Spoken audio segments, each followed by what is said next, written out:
Call to order the meeting of the Verona Common Council for Monday, March 11th, 2025 at 7 p.m. We'll begin with the Pledge of Allegiance.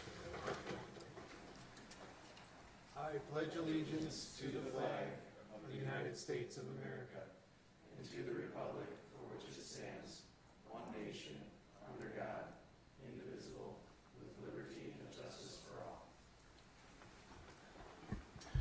Next, we'll have the roll. Alderperson Braithwaite. Here. Alderperson Harrison. Here. Alderperson Helmke. Here. Alderperson Hoax. Present. Alderperson Kaiser McHenry. Alderperson Lytle. Here. Alderperson Posey. Here. Alderperson Tucker Long. Here. All right, everyone's here. That's great. We will move on to item 4, which is public comment. If any members of the public wish to speak, now would be the time to do so.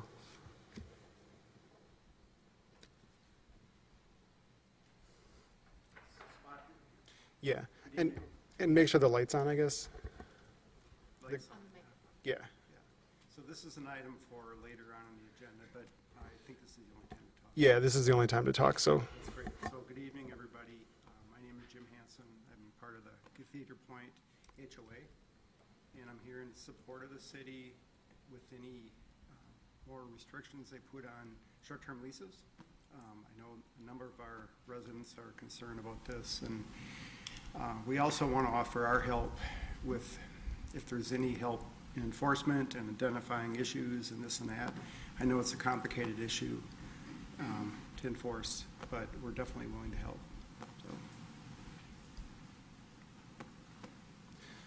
So. Thank you. We are still in public comment.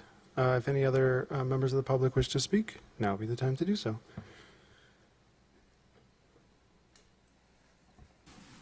Hi, everyone. My name is Ben Norman. I'm reading a comment that me and my wife drafted together. We're also part of the Cathedral Point neighborhood and just wanted to weigh in on the same topic as before. So I'll just read it. My name is Ben Norman. I've lived in Verona for the past 9 years with my wife and our 2 young kids. I'm here to provide the public comment on the issue of short-term rentals. In the last year and a half, we've had 2 Airbnbs open up directly adjacent to our home in a residential neighborhood. We've had issues with large groups of people renting the house, having loud parties, some lasting throughout the night. Sometimes these are groups of 10 people or more, each with their own vehicle, taking up space on the streets. They typically leave trash left out on the streets. They're primarily weekend rentals only. The houses stay completely vacant during the rest of the week. Additionally, the owners are not present at either of the houses, and for one of them, we believe that the owners primarily reside out of state. It has been a frustrating experience for us dealing with both Airbnbs. Despite filing complaints, we have learned that enforcing these ordinances has been challenging for the city. We'd like to see a change, and we support the city taking resolutions that should be addressed later this meeting. Thank you. Thank you. We are still in public comment.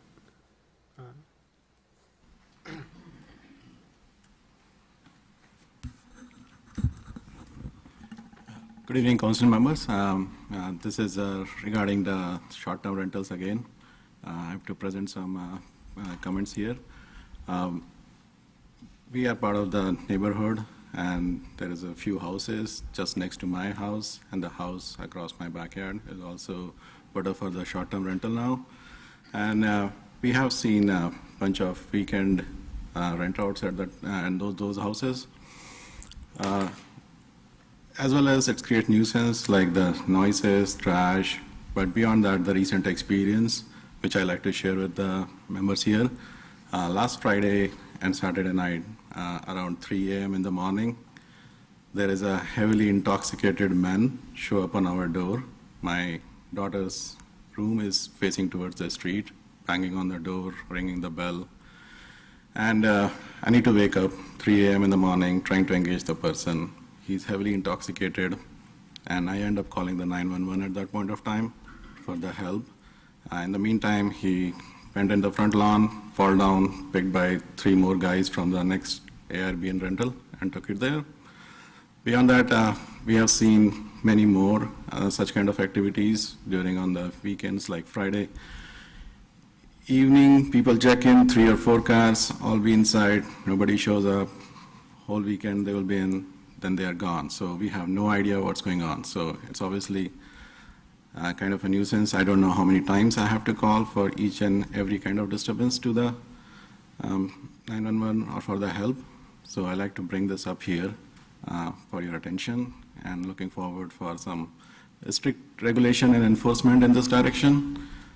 We clearly in touch with the team here, trying to bring up to their attention regarding the same issues. I know there is certain ordinance out there, but I don't know how the enforcement will work. I have a comment from other neighbors also. Do you want me to read it here? Yeah, if you want to. Yeah.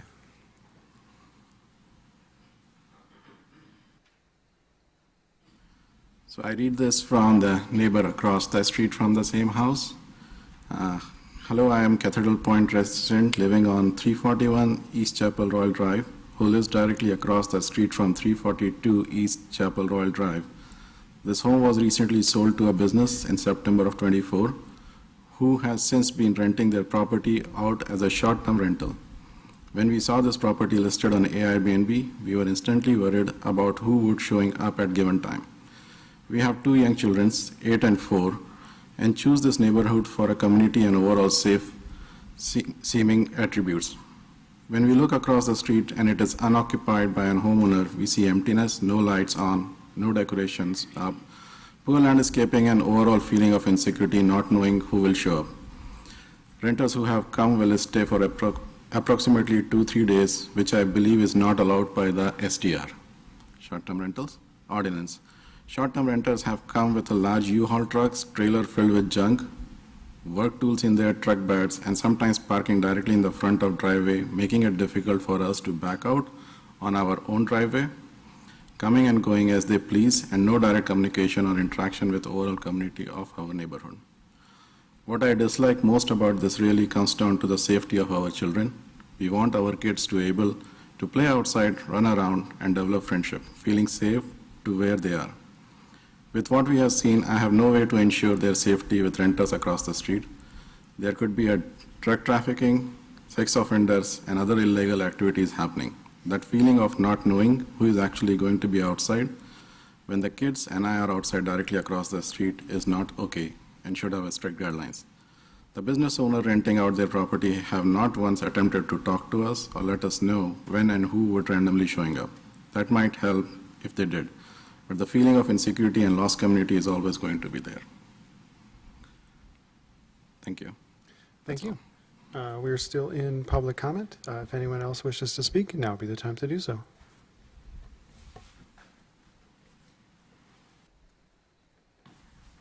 Hi, my name is Laura Quedick. I also live in Cathedral Point, and these are my neighbors who already spoke. I 100% support everything they said. We live directly across from one of the Airbnbs on Steeple Point and have numerous times had to pick up their garbage cans that they leave out all week long. The garbage that tips over out of their garbage cans that flies into our yard. We have witnessed people climbing other neighbors' fences to get Frisbees that are now flying from the Airbnb house into other people's yards.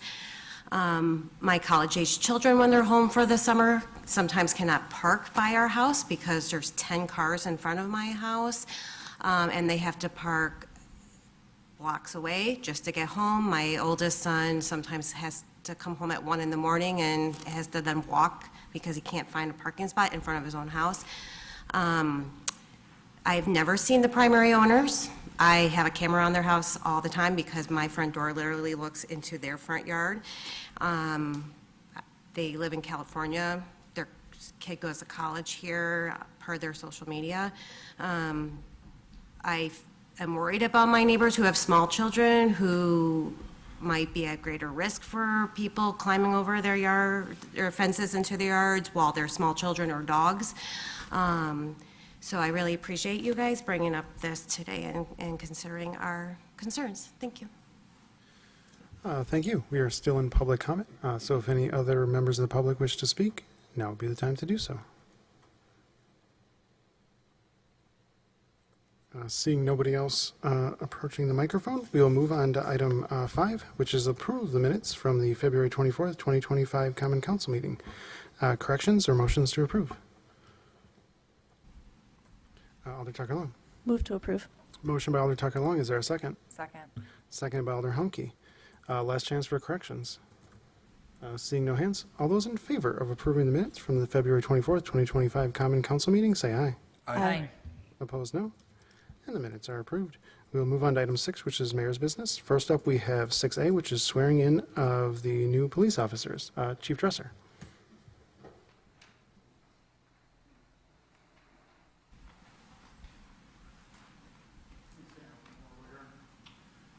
Hello. So it's customary for us to publicly swear in our new police officers and identify some newer employees. I'll let you guess which two we're swearing in today. So we have Officer Brockton Russell here. He started in Verona on August 5th, 2024. Began his law enforcement career in 2021. Formerly an officer and field training officer in the Village of Oregon. Graduated from the University of Platteville with a bachelor's degree in criminal justice. Next, we have Officer Bailey Paulson. Started with Verona December 2nd, 2024. Began his law enforcement career in 2020. Attended Northern Iowa University, which is Cedar Falls, Iowa. Has a bachelor's degree from there. Formerly a police officer with the City of Dubuque Police Department, where he was a field training officer. And then Brett Cash, not a sworn officer, but we're happy to have him. He started here in Verona February 3rd, 2025. He's a social worker with the Senior Center for .50, and we are happy to have him for .25 position. Just kind of dabbling in social work in law enforcement. And he's already hit the ground running. The officers have been great. Identifying people in the community that need resources. And frankly, I knew Brett when he was an intern at the Senior Center. And really, we developed this position together on what this would look like. And I mean, it's pretty early to say it's successful, but it sure feels like it's going in the right direction. Some of the things that Brett will be working on is folks who are experiencing crisis, suffering from mental illness, drug and alcohol dependency, homelessness, poor living conditions, unable to care for themselves, and crime victims. That's quite the list.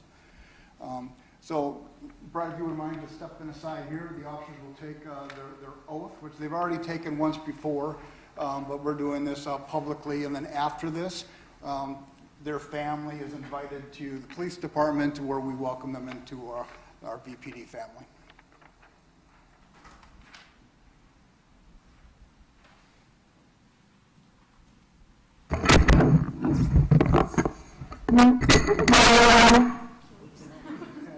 All right, if you could please raise your right hand and repeat after me. I state your name.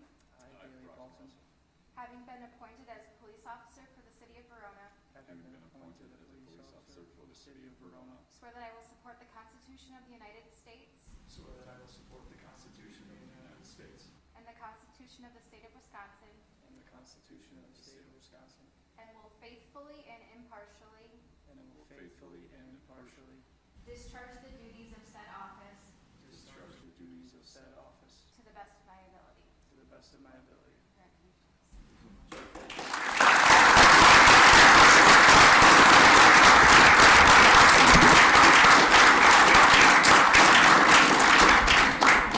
And before we go, I mean, we're doing a couple background investigations on a couple of officers. Hope to rinse and repeat in a few months, celebrate those new hires. And since we have Gordy Dish in the room, Gordy, could you stand up, please? You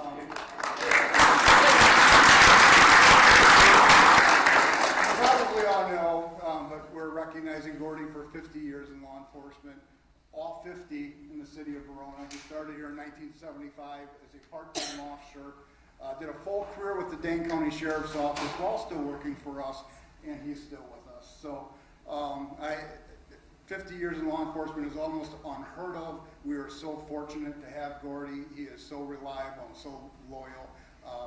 We have to recognize him, so thank you.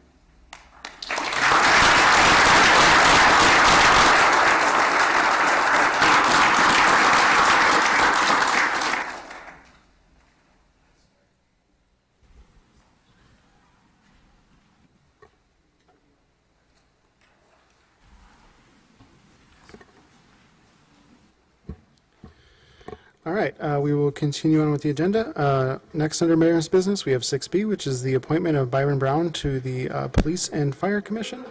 There, we have a mid-term opening on the Police and Fire Commission, and Byron is the person I've selected to replace the person who had to resign. So I would, I guess, entertain a motion to confirm this appointment if the council would like to do so. Alder Lytle. Make the motion to confirm Byron Brown. Motion by Alder Lytle. Is there a second? Second. Seconded by Alder Host. All those in favor of appointing Byron Brown to the Police and Fire Commission, say aye. Aye. Opposed, no. And that appointment is confirmed. Next up, we have 6C, which is appointments of Preston Baker, Keith Kemp, and William Taylor to the Zoning Board of Appeals. The Zoning Board of Appeals, if you didn't know, has been empty for a while. It typically doesn't meet very often.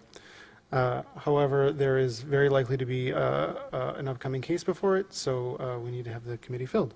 And these are the first 3 appointments. I expect to have at least 2 more, plus potential couple alternates as well in the, well, maybe at the next meeting. But unless there's any questions, I guess I would entertain a motion to confirm the appointments. Alder Helmke. Yeah, I'll make a motion to appoint Preston Baker, Keith Kemp, and William Taylor to the Zoning Board of Appeals. Motion by Alder Helmke. Is there a second? Second. Seconded by Alder Harrison. All those in favor of appointing Preston Baker, Keith Kemp, and William Taylor to the Zoning Board of Appeals, say aye. Aye. Opposed, no. And those appointments are confirmed. With that, we'll move on to 6D, which is the resolution number 25-004, resolution in support of the reauthorization of state funding for the Knowles Nelson Stewardship Program. Mr. Olick.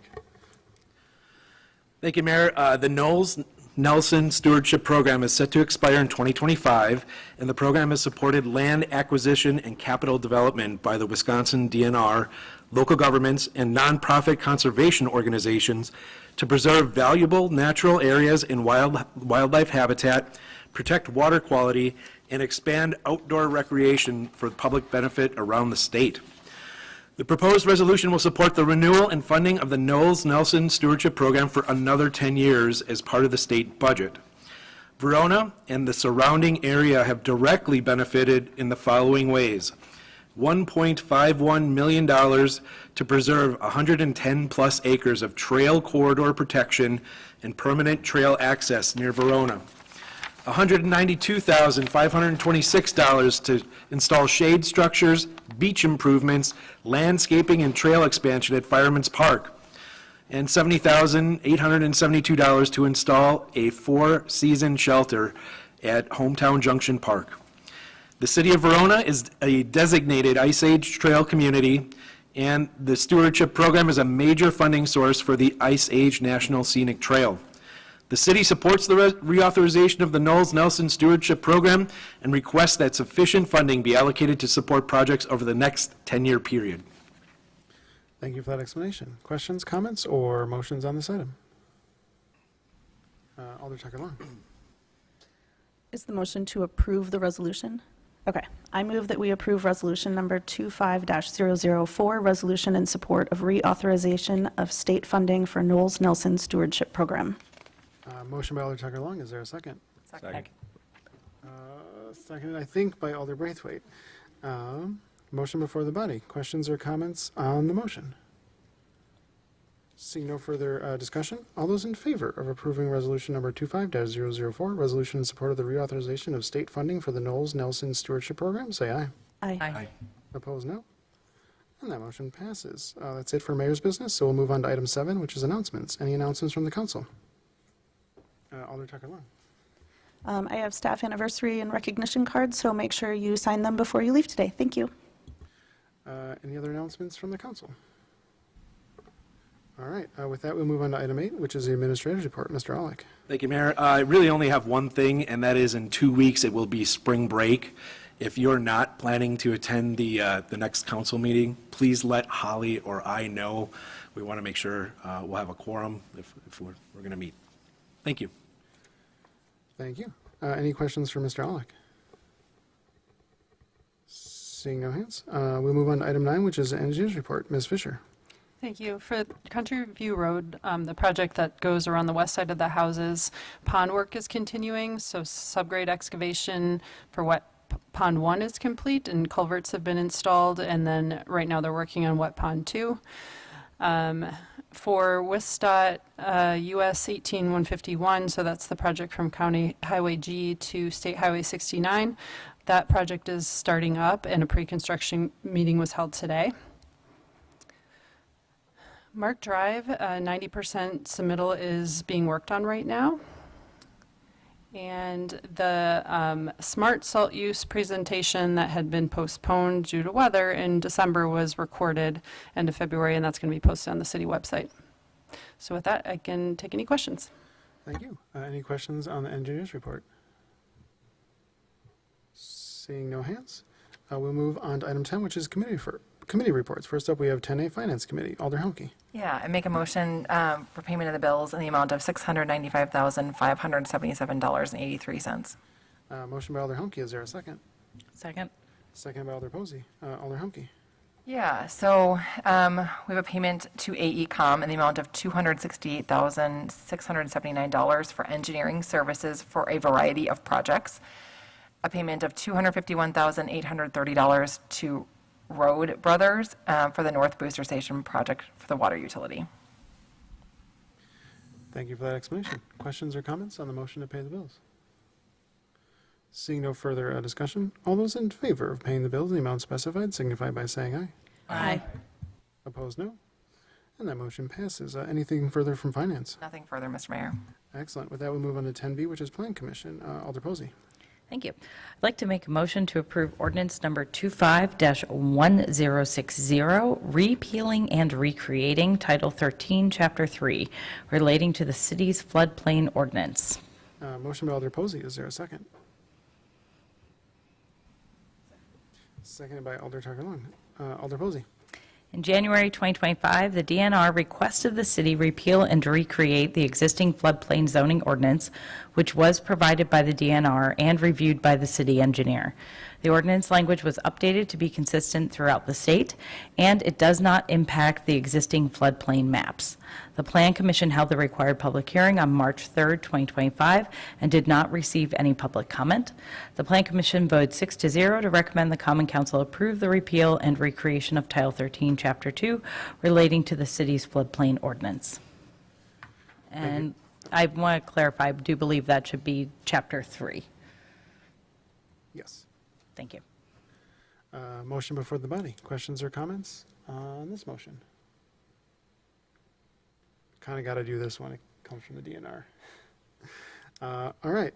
Seeing no further discussion, all those in favor of ordinance number 25-1060, repealing and recreating Title 13, Chapter 3, relating to the city's floodplain ordinance, signify by saying aye.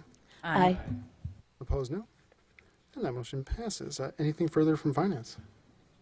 From Plan Commission, there's nothing further this From evening. Planning Commission, thank you. With that, we'll move on to item 11, which is new business. First up, we have 11A, which is a discussion and possible action regarding the short-term rental regulations. Mr. Severson.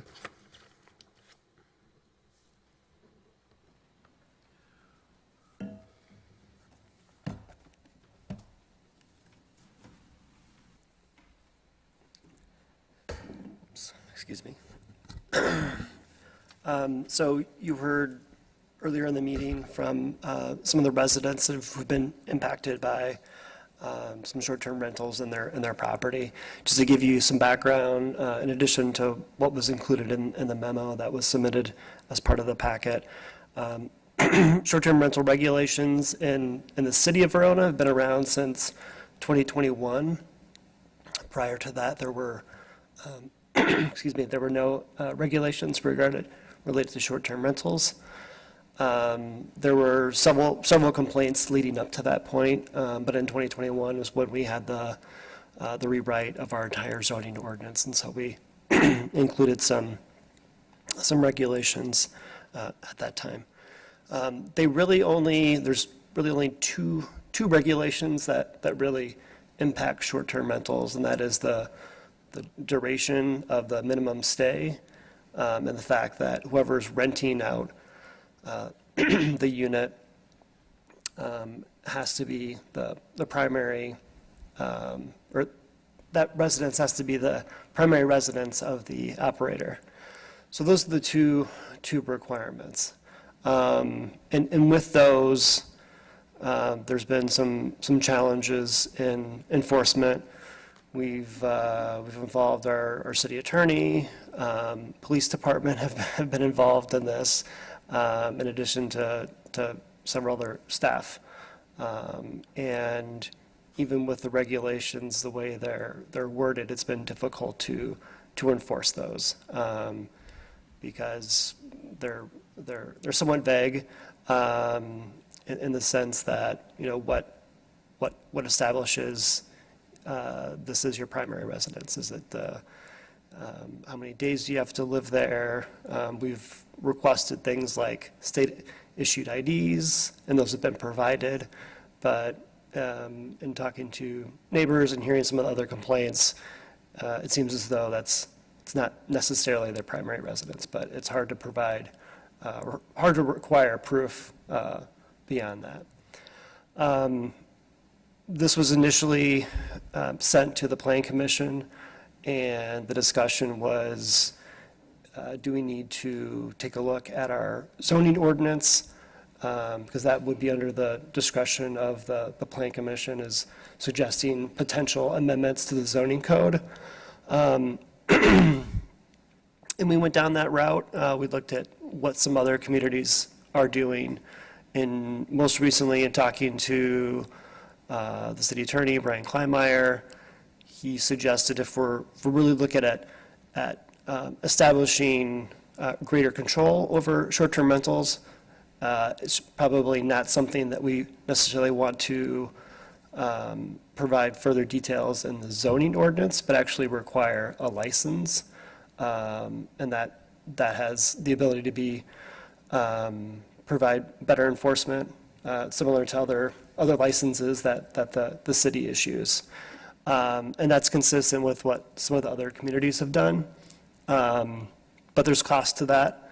And so I guess I'm just, before we go down the path of drafting code and figuring out how to, you know, how strict or not strict to make these regulations, or if we want to make any changes at all, wanting to get the kind of feedback from the council on kind of how far we think we should go with these regulations.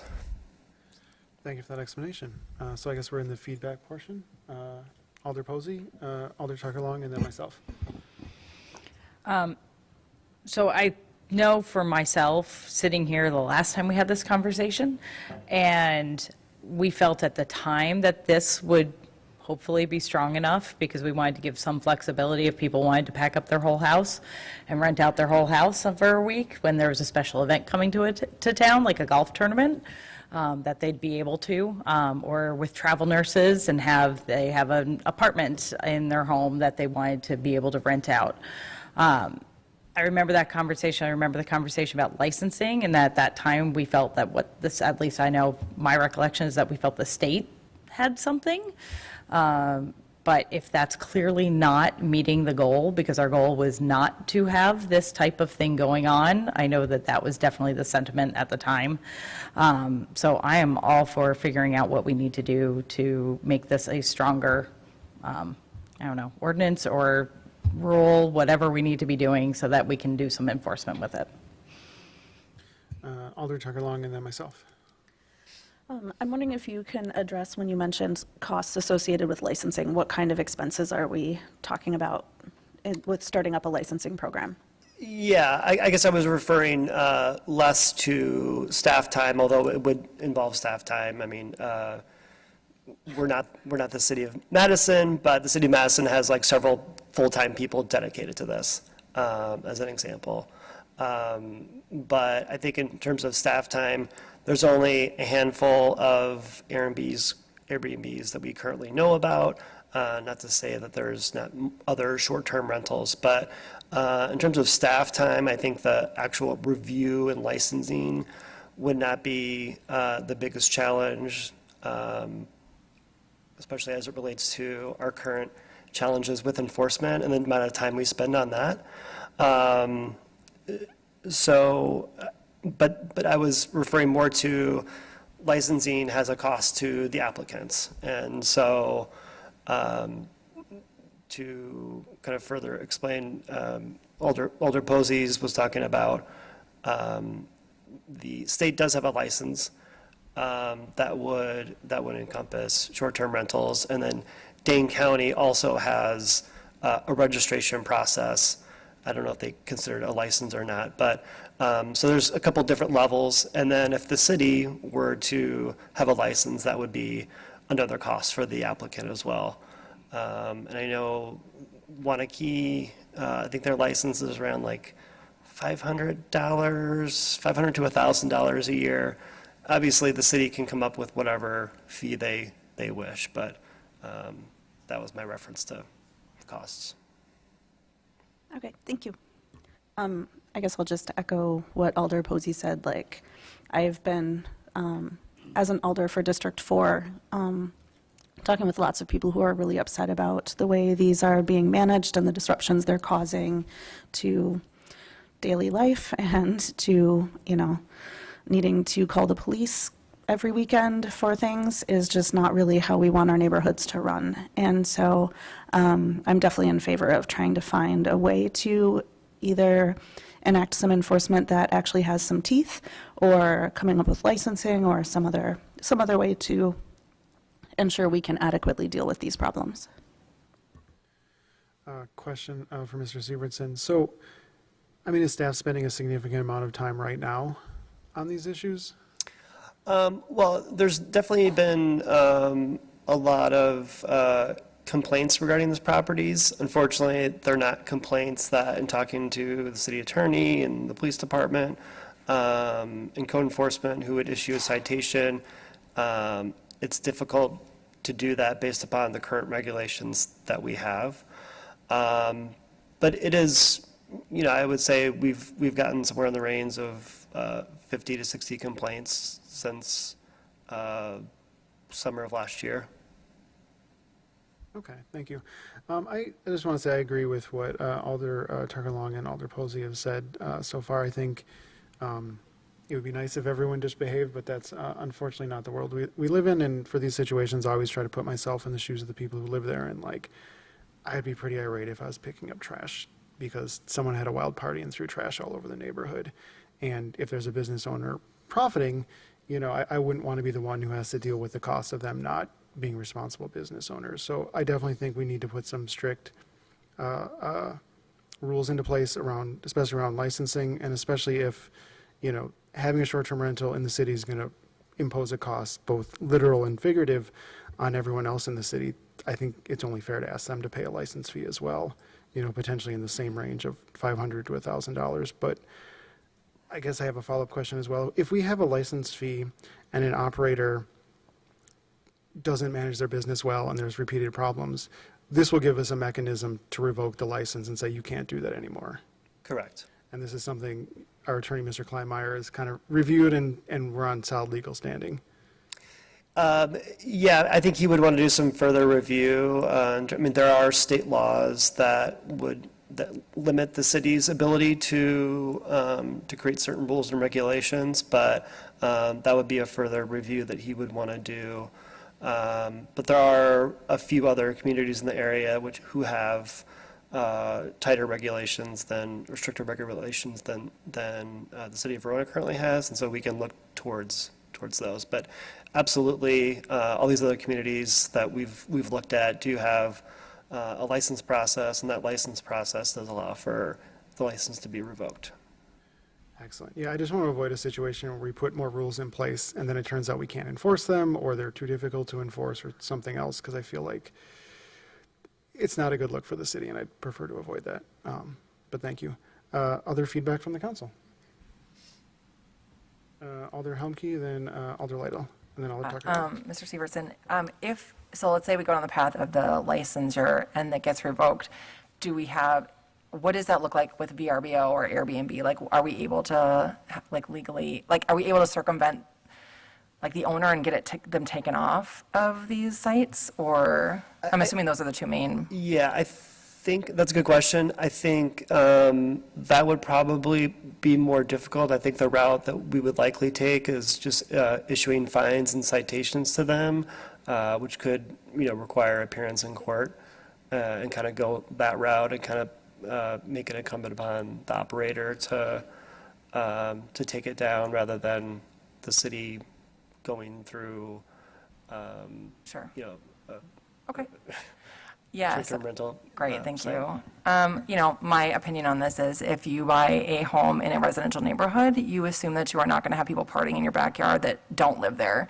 I think it sounds like the good intention of this initial plan made a lot of sense, and I have stayed at Airbnbs where they make rules and we follow them, but, obviously not everybody's following them. So it sounds like we need to make stricter, I'm in favor of making stricter rules. I would make it as expensive as possible, frankly. Like, as expensive as we can, reasonably make it possible. If it's $1,000 for the license, and then the fines just are as expensive as we can make them to make it deterrent to having people coming in and do this. I just think it's ridiculous that the people in this community have to deal with this kind of behavior. I appreciate you all coming and sharing your stories. I mean, it's very disturbing to me that you live in a home, you pay your taxes, and that you have to walk, blocks and blocks and blocks to park your car, or your child is woken up in the middle of the night by someone pounding on your door. I've had that happen in a hotel room I was staying in, which sounds like I can relate to that, and it's terrifying. So I don't want this continuing. I want to do whatever we can in our power to make it stop. Alder Lytle. Yeah, I think I can't put myself in your folks' shoes with what you've been dealing with, but for us as a council to ignore that, and I know that staff has been doing their best to go through the channels available to us, but in no situation would I want to say we could do something and we didn't do it. So I'm fully supportive of this.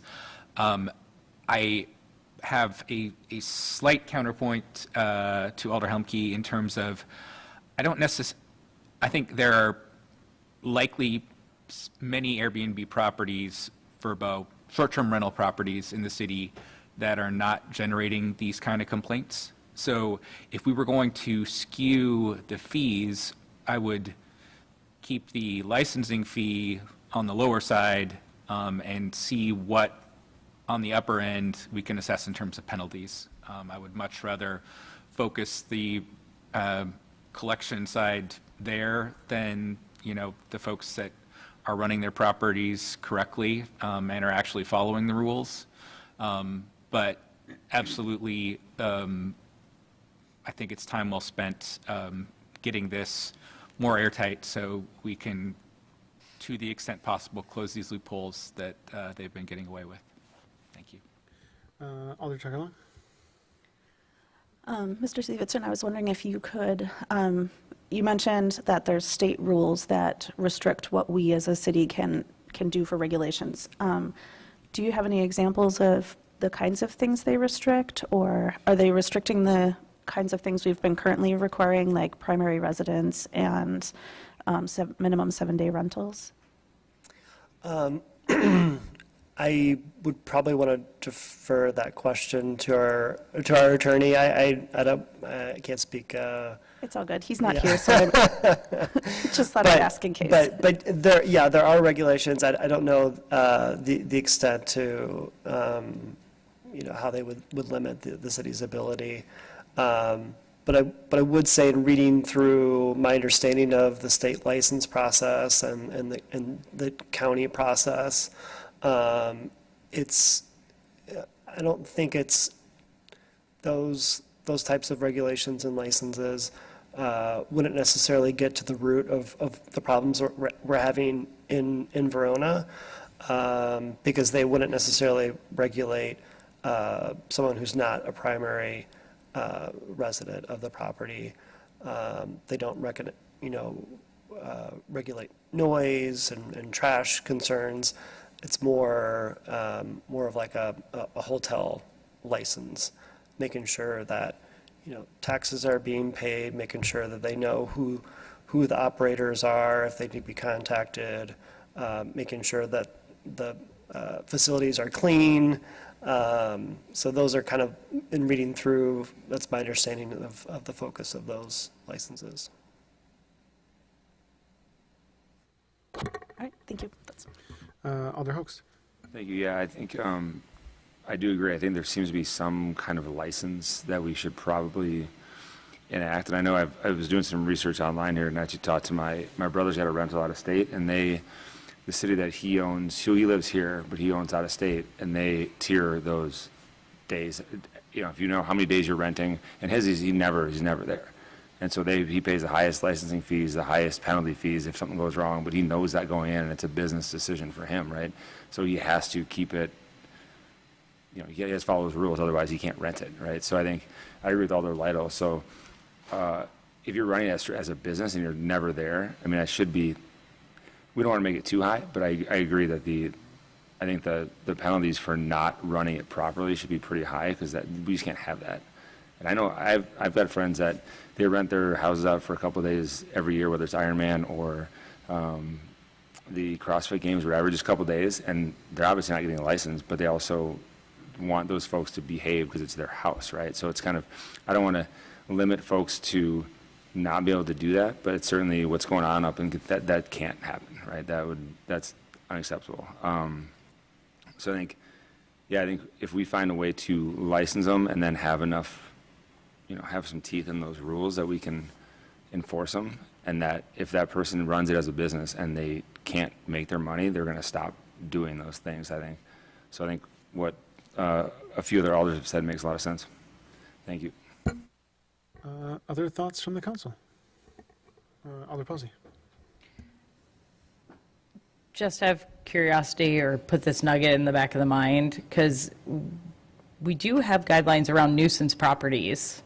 Because if this was a primary residence, which these people have proven, theoretically, then would this fall under nuisance property and our fines and everything related to that?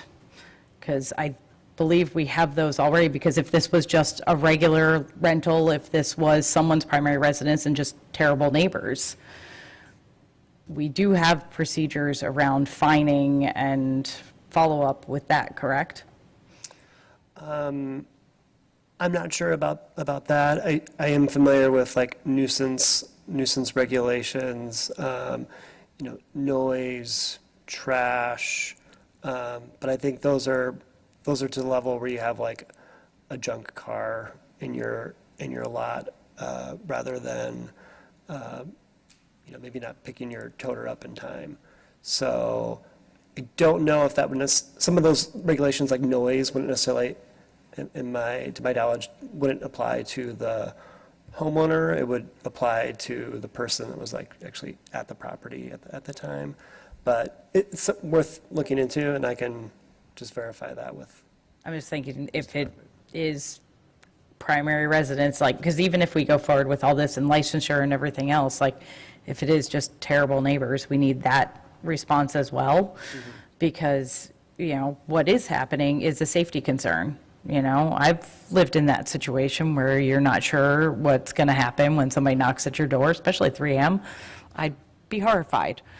And that should not be going on in our neighborhoods, whether, and whatever we can do to avoid it and fine it if it happens. That would be grand. So, just a thought. Yeah, one piece of information. We do have a public nuisance ordinance in our statutes, but I would probably want our attorney to explain it, because there's like as it's written, but also as it's enforced, and this is agreed. This is why there's lawyers, Alder Host. Just a question. So obviously this is going to take a little bit of time to get this licensing up and running. What can we do in the short term? Because I don't want to send police out every Friday and scare residents that maybe they're good renters. You don't know. But I also don't want to just say, well, we'll deal with this in 6 months. Sorry, you're going to have to live with this noise, right? So is there any option? I'm assuming you've reached out to these owners that are renting and they are aware of this. Mm-hmm. Because like I said, I don't want to not do anything, but I also don't want to scare every renter away from Verona because we send police out to greet them with their keys. It doesn't seem ideal. But is there Are there ideas or no? We haven't had necessarily, like, to my knowledge, and I want to talk to the police department, but I think in terms of like the police calls have been, the most recent one was the intoxicated renter. But other than that, I think the police calls have been more related to maybe like noise. And so I think we can continue to have those residents call like the non-emergency line. But we also already have some regulations that are like in draft form that we just need to share with the attorney and kind of work out some of the legalities of that. I guess then that gives me a follow-up question. When do you think you can be back to the, I guess, public safety and the city council or whatever committee it's going to? We'll want to think about which, like, if you want to send it to a subcommittee first, like, potentially public safety. But I would think we would be able to have something drafted in April. April? Okay. And then I guess as a follow-up, and we can potentially take this offline as well. I know in the past when there's been nuisance problems, that Mr. Kleinmeyer sent, a legal letter to people, and it honestly, they work a fair number of time. I mean, do you think we're in that territory? We have to stick the attorney on them? In the meantime, might not be a bad idea. Okay. I know the police department has reached out to the owners of these properties, though, already on several occasions. Got it. Well, I mean, I guess if they're not worried about the police, maybe they'll be worried about an attorney. Yeah. Any other feedback from the council? Alder Harrison. I've been kind of curious about some sort of statistics, like really loose statistics, though. Do we have a sense of like the spread of, these issues? Like how many properties, and is this like a couple of bad actors that like are repeat offenders here? Or is this like, you just never know what kind of guests you're going to get, and so you never know quite like which property is going to be misbehaving on a given day? Like, I don't know. Do you have a sense for that? I mean, I can tell you the complaints that we've received have been focused around the short-term rentals of 3 properties.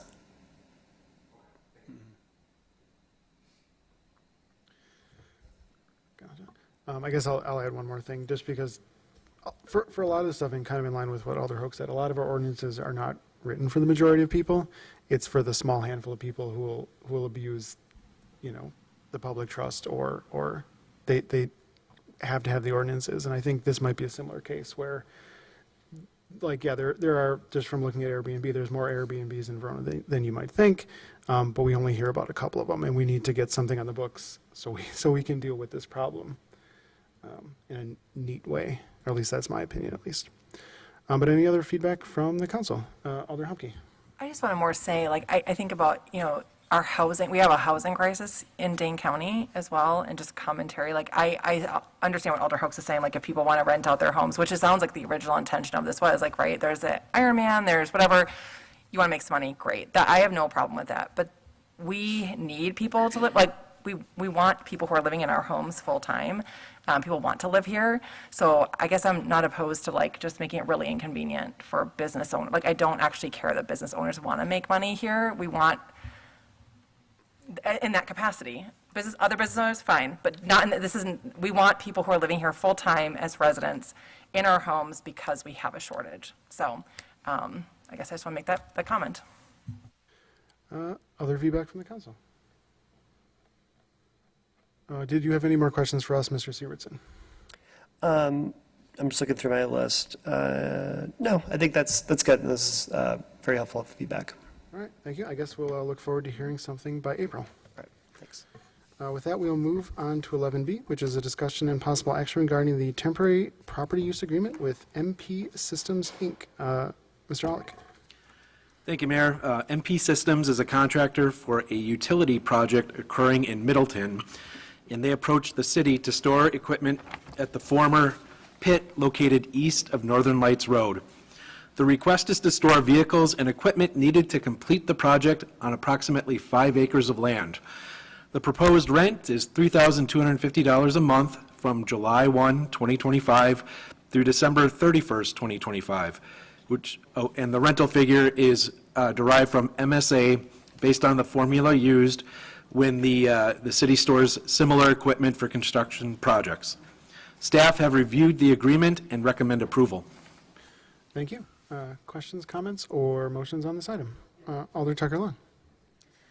I have a question. Since this is a future park location, do we have any concerns over vehicles dripping toxic things into the ground while they're there? Mr. Alec? Yes, but we've covered that in the agreement. There's an environmental aspect to it. It's got to be returned as it was bestowed to them. And is there any testing involved in that when they leave? Not to my knowledge. I guess if we were to suspect, or we'll review the property after they leave. Okay. If there's any suspicion, we absolutely could go down that route. Okay, thank you. Questions, comments, or motions on this item? Alder Tucker Long. I move to approve the temporary property use agreement with MP Systems, Inc. Motion by Alder Tucker Long. Is there a second? Second. Seconded by Alder Posey, I think. Motion before the body. Questions or comments on the motion? Seeing no further discussion, all those in favor of approving the temporary property use agreement with MP Systems, Inc. signify by saying aye. Aye. Opposed, no. And that motion passes. Next up, we have 11C, which is a discussion and possible action regarding the aquatic management agreement between Lake and Pond Solutions, LLC, Gateway Estates Pond Association, care of Tony Hendricks, and the City of Verona. Mr. Alec. Thank you, Mayor. The Gateway Estates Pond Association wishes to engage Lake and Pond Solutions, LLC, to perform weed control and maintain aerators on a city-owned stormwater pond. For Lake and Pond Solutions, LLC, to perform the work, the city is required to authorize maintenance activities. Staff recommend approval. Thank you for that explanation. Questions, comments, or motions on this item? Alder Tucker Long. Do we know if the weed control that they're going to be performing conforms to our Parks and Public Works Department standards for which pesticides can be used and things like that? Mr. Alec. I don't know. I do know that they are a company engaged on multiple projects, and I can verify that. I don't know the answer to that right now. Okay, and Carla, I have a question for you. Are there any concerns with groundwater because of this, since it's not an enclosed system? So the DNR is overseeing all of this. Okay, great. So I feel confident that they're going to regulate that to state regulations. Perfect. Thank you very much. Other questions, comments, or motions on the item?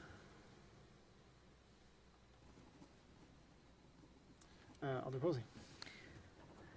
So can we, and I think I probably already know the answer, but I'm kind of gauging feeling on this. Per Alder Tucker Long's point or question, amend a motion to include that whatever pesticides that they're using would be follow our guidelines. Or approval contingent on, how about that? Thank you for the wording. That's what I was really looking for. Was that the motion then? I can go ahead and make that motion to approve the aquatic management agreement between Lake and Pond Solutions, LLC, Gateway Estates Pond Association, care of Tony Hendricks, and the City of Verona, with the contingent upon, how did I word it? Verification of the the pesticides pesticides used conform. and weed control use conform with city guidelines. Awesome. Motion by Alder Posey. Is there a second? Second. Seconded by Alder Harrison. Motion before the body. Questions or comments on the motion?